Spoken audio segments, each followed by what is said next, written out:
Я считаю, что сегодня был очень дан такой позитивный толчок для дальнейшего развития. Самое главное, что мы поставили для себя задачу, признавая там где-то недоработки, ошибки и так далее, что мы идем к дальнейшему тому, чтобы сильная парламентская республика привела к успешному развитию дальнейшей нашей страны. Да?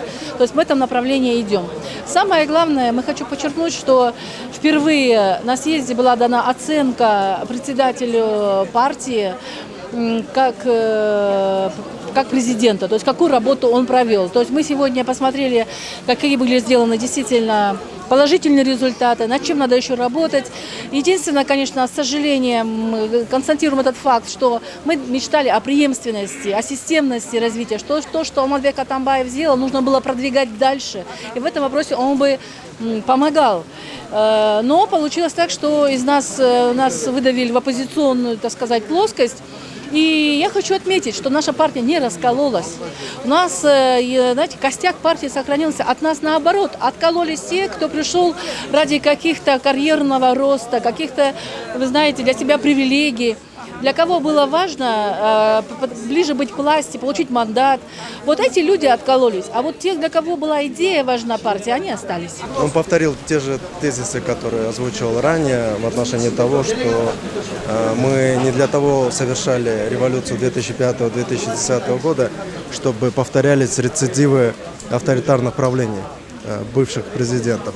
Поэтому он считает, что допустил ошибку и готов к этому исправлению, но было подчеркнуто, что это будет происходить легитимным способом, в первую очередь через выборы, которые намечены на следующий год, но есть вероятность, что выборы пройдут и в этом году осенью, поэтому партия должна быть готова к этому. Он отметил, что это, в принципе, позитивный момент, что идет очищение партии, что ушли такие неустойчивые элементы, так сказать, а пришли действительно и остались те люди, которые действительно разделяют идейные ценности партии. Это вот второй важный момент, наверное, был это обращение участников съезда партии, который тоже был утвержден в отношении силовых органов, в первую очередь МВД и Комитета государственной национальной безопасности, потому что эти органы, как сказал президент, они сами угрожают государственной безопасности, и поэтому был призыв не служить отдельной кучке властей, а как бы служить всему народу, потому что они присягали перед всем народом Кыргызстана и перед Конституцией. Да? Ну, из внутренних изменений я бы отметил то, что было прекращен полномочия предыдущего политсовета и утвержден новый политсовет в составе 43 человек.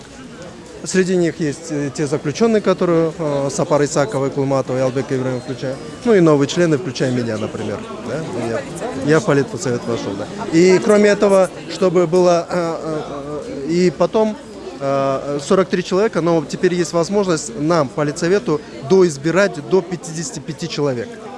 То есть устав тоже изменения? Не, в устав мы не стали изменения делать. Решением съезда, в принципе, можно такие решения принимать, потому что Алмаз Шайшенов справедливо посчитал, что это может быть каким-то крючком для того, чтобы посчитать, что партия не имеет права вносить какие-то уставы, изменения, и тем самым как-то препятствовать ее официальной деятельности, так сказать. Поэтому в устав никаких изменений не было введено. Понятно. То есть 43 человека и может... Еще увеличится, да, то есть политсовет уполномочен сам доизбирать до 55 человек. Наши полномочия истекут до следующего съезда. Будут, мы правомочно будем действовать. Уже утвержден следующий съезд? Нет, не утвержден. Не утвержден. Да, и, кстати, в рамках политсовета будет еще под политсоветом будет еще постоянный комитет, который будет заниматься оперативной деятельностью, потому что 43 человека это очень трудно иногда, которому мы перепоручим некоторые функции и полномочия. А в руководстве изменений не произошло, да? Замы так и остались? Насчет этого никаких изменений не было. Раз разговора не было, то я полагаю, что тот же состав и остался. Мен эми бүгүнкү негизги максатым ушу чакыргандан кийин ушул жакка келип өзүмдүн ачык оюмду айткым келген, ачуу чындыкты айткым келген. Баштаганда айттым, Алмазбек Шаршенович жагымдуу жалгандан ачуу чындык артык болот. Чыдасаңыз угасыз, чыдабасаңыз туруп кетесиз. Бирок мен ачуу чындыкты айтып коеюн. Бүгүнкүдө кырдаал калып келгенге өзүңүз күнөөлүүсүз. Бүгүн сиз өзүңүздүн типтеп кеткен системаңызга каршы чыгып атасыз. Бул чын айтканда бул тагдырдын талабычында болуп калды. Сиздин тандооңуз болгон, бүгүнкү күндө дагы сиздин тандооңуз болуп жатат. Сиздин жаныңыздагы жан сакчыларыңыздын бардыгы жамбакчы болуп чыкты, жардамчыларыңыз бардыгы жалганчы болуп чыкты. Бул факт. Мынакей анын далили бүгүн сиздин ошол таптаган талапкерлериңиз партиянын съездине келишкен жок. 38 депутаттын 8 гана депутаты келдик. 30-ы ар кандай себептер менен шылтыры менен келишкен жок.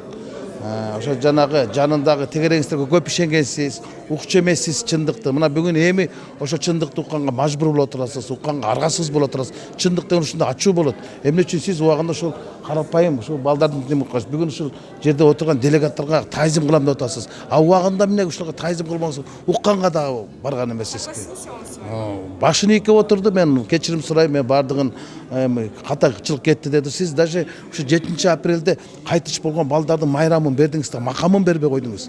Манас ордени сиз кеңешчилериңиз Фарид менен Икрамга бергенче ошо кайтыш болгон балдарга берсеңиз бул чыныгы баатырдык болмок дедим. Ошо баатырлардын макамын да бербей кеттиңиз деп ал сөздү айттым. Ушу болгон ачуу чындыкты айтканга аракет кылдым. Сиз политсоветке кирдиңиз, Эми мурдагы саясий кеңештен мурдагы курултайда мени чыгарып коюшкан. Саясий кеңештен бүгүн кайта киргизип коюшту. Мен ага каршы болгон жокмун. Анткени бул курултай, ал бул бир кишинин чечими эмес, бул жалпы делегаттардын чечими. Эгер ошолор сунуш кылгандан кийин мен алардын мындай үмүтүн суу сеппесим керек. Же болбосо алардын сунушуна мен отказ бербешим керек. Анткени мен саясатта жүргөн киши качар саясий партиянын катардагы мүчөсүмүн. Анан эми саясаттын мүчөсү катары мен кандайдыр бир жакшы нерсе үмүттөнүп аткан болсо мен ага маршмын. А бирок резолюцияга мен каршы добуш бердим.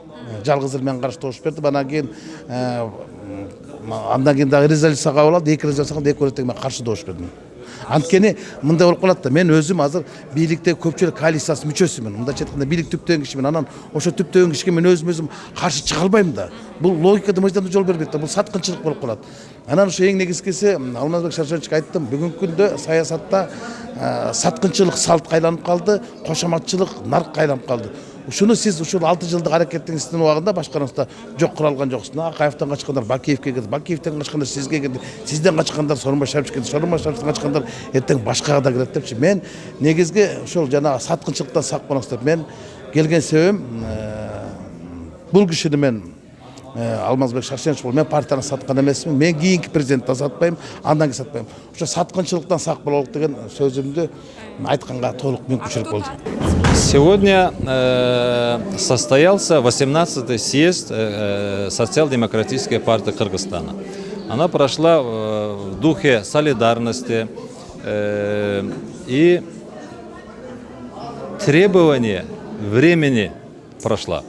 И сегодня на съезде было принято очень много очень важных решений по обновлению партии, по обновлению нового состава политсовета. И теперь в политсовете будет 55 членов политсовета, и они будут принимать решения, как мы будем развивать партийную систему в Кыргызстане.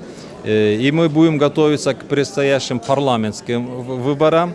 Вы видели отчет экс-президента Алмазбека Шаршеновича, и принята резолюция, что Алмазбек Шаршенович на посту президента очень плодотворно и продуктивно работал. А в целом экс-президент о чем говорил? Экс-президент дал отчет своему президентскому правлению, как он 6 лет работал ради развития страны, и у него 6 лет приоритетом при президентской деятельности была экономика.